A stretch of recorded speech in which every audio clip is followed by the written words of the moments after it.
أغيرتنا ما أنت نومت تمد وقايبك لدوان ككوابن أو سراكيش عيدا كله أو حنكوش كان عسات هذا لا وسير هذا لا أو حلبان هذا لا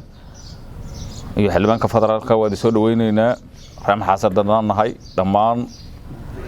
أنا قاعد كم حسد كهلا ويسود ويننا قعمة فرونا يسود ويننا سيدرونتي ما أنت معلمها نورمد معهن وحوينا أكثر نكجويسين inkastoo xaflada bay dadka leeyihiin hadaan maadaama xaalada dagaal ugu jiro dadku hadana soo wargelinaa xaflada istaahisheenay waxaan ku sheegaa waxa ka raali ahaatiin maamuuska soo dhaweynta isfaanaydi maamuus lahayn kolba aan waqti kale inoo noqon hadana way soo dhaweynaynaa soo dhaweyn dabadeed waxaad aad ugu mahadsantiin ugu mahad celinaynaa gurmadka noo soo gurmateen oo qaybo kala duwan ka kooban oo ficil kale oo cadawga noogu soo gurmateen hadii maxaan ku sheegaa ay sahay tahay hadii gaadiid tahay hadii dagaal tahay hadii ciidan tahay sida reegal guduud mise reegal mudug noo soo gurmadeen marka hore aad iyo aadan ugu hambalyeynaa aad iyo aadan soo dhaweynayna sida runtii Soomaalida hadda ugu horeydo noo soo gurmateen soo gobolkii ugu horeeyay noo soo gurmadaatihiin ma idin hilmaami doono soo dhawaada gacmo furan ay soo dhaweynayna warka waxa naga dhaxaya dad badan reer maxaasad naga dhaxaya xildhibaanka federaalka oo deegaanka doorashadiisu degmada maxaas iyo deegaamada gobolka Hiiraan taha jooga oo iyaga dabay doona sida runtii wax hadda idugu qaymeeyo ma qiyaasi karo qofka bini'aadanka wax qof aan waxba lagu qaymeeyo laakiin waqtiga iyo wacyiga sheegu doona waa salaamu calaykum waraxmatullaahi wabarakaatuh qofka walaalka oo bini'aadanka wuxuu bixiyo waxa ugu culus naftiisa iyo maalkiisa inta walaalaha noo soo horay ma hadda koobaad ilaahay ma hadda labaad waa mahad celinayna walaalaha reer galmudug naftoodii iyo maalkoodii noo soo horay oo ku dinqadeen walaalnimo iyo islaamnimo dhabaxu naga dhaxaysa nimana hadda ayagu islaamnimadii isku qoray inay leeyihiin ayagu ka dhigtay dadkii kalena gaala ka dhigay mid islaamnimada dhabta waa mid laga dhaxaydo walaalnimada noogu soo gurmateen waa idiga mahad celinayna annaguna sida noogu gurmateen inaan amaalkeedii hayno oo walaalnimadaas aan ku faraxsanahay aan idin cadeynayna soo dhawaada walaalaan reer galmudug aad iyo aad u mahadsantihiin mahadu hayda gaarto hadana walaalaheena fahamsiiyay inay noo soo gurmadaan wax wanaagsan baad bilowdeen qofkana adoo wax wanaagsan bilowdo waa looga daydaa inaad noo soo gurmataan aad bilowdeen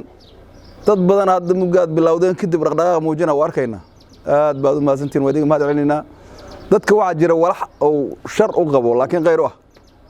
dagaalkii waxa laga yaabaa hadda nimankaas inuu qayr noo ahay sababtoo intaanu haddaysan dagaal dhicin oo dhibaato imaan isku timaadeen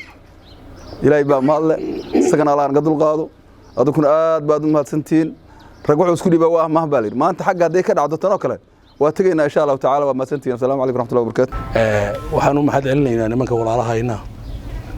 reer galmudug oo noo yimid oo maal iyo nafba inta ka dhaxayda noo keenay halay hal qodob nimankaan oo dhihi jireen oo nimanka horta waaliin aan dhihi jiray sax noqoto horta waxayna dhihi jireen dhulku waa naga dhaxeeyaa mugaan arkay mugaan ayaga iyo Soomaal difaac uga jiro aan aga warkoodi waa run nimanka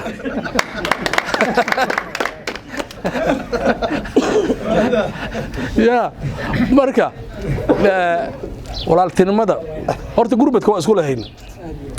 hadaan anagu ishayn gurmadka qolada kale waa u degdeg jirtay gurmadkii degdeg ah la idinku yiqiino walaaltinimada aan isla hayna noogu tibadeen waa ka mahad celinaynaa maalka iyo nafta iyo deeqa iyo walaaltinimada aad noogu timideen waa idinka mahad celinaynaa annaguna haddii alla idmo inaad walaalahayna inaad tihiin awalna waa ogey anagu horta waa idin mahad celinaynaa soo dhawaada berga laga bilaabo iyo ka sii horba dhulku waa dhulkaynii dadku waa nabad qof walba meeshii roobku ha aado haddii horta dhulku horta wuxuu dadka ku deeqaa nabada ku deeqaa si kasta hadduu dhulku kugu way hadaada nabad haysan ma waxaynaysid dhulku nabada lagu deeqaa waa nabaday waay waxa soo horay nimankan waa u jeedid xaaladooda meesha mari ka hoy maayaan haddii alla ku rooyahay ka hirgeli maayaan xool ilaasho maayaan wax kale ku daahi maayaan subax walba waa kuwaan horta waagi baryaba waa kuwaan saad adigay ka dhiganayaan badar adigay ka dhiganayaan biyo adigay ka dhiganayaan lacagta adigay ka rabaan waana ku dilayaan doorka waa dilayaan hana dhawaaqanay ku leeyihiin waxa soo kale uriga maarta marka hadda iyagu waxay joogtaa bahashu hal iska dhaciyaa la yiri hal iska dhacsho ilaahay baan u mahad celinaynaa walaalaha noo soo gurmadaan u mahad celinaynaa midda gurmadka iyo midaas waayeen xildhibaanka yiri wixii hadda ka hor godaha lagu shubo waa la qabnaa nima hadda ka hor talaba qolo dirirtay oo wuxuu yiri ilaahay wax iskiin jeclaysiya Allah idigu rido markaas kor laga qabsaday nimankii xabad isku waday ayshi markaas hadda wax leenahay waxba iskaana jeclaysiya hal cadow aan yeelanay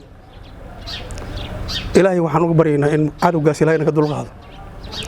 asaga laftirkeeda u soo laabano horta magacan ay la baxeen meel walow galaya sheey kara maanta waa isla jirnaa tawgala ya tawgala waa la yaqaanaa xawaalaha hadii loo factiriyo meel uu gala abgaal waa gala Soomaalida kale waa gili horta ninkan magacan asiga la baxay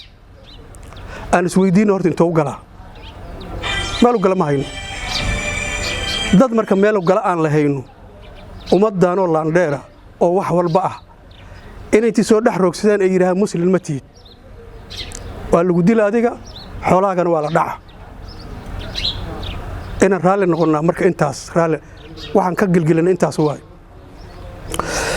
ilaahay subhanahu wa ta'ala wuxuu leeyahay walaman intasara ba'da dhulmi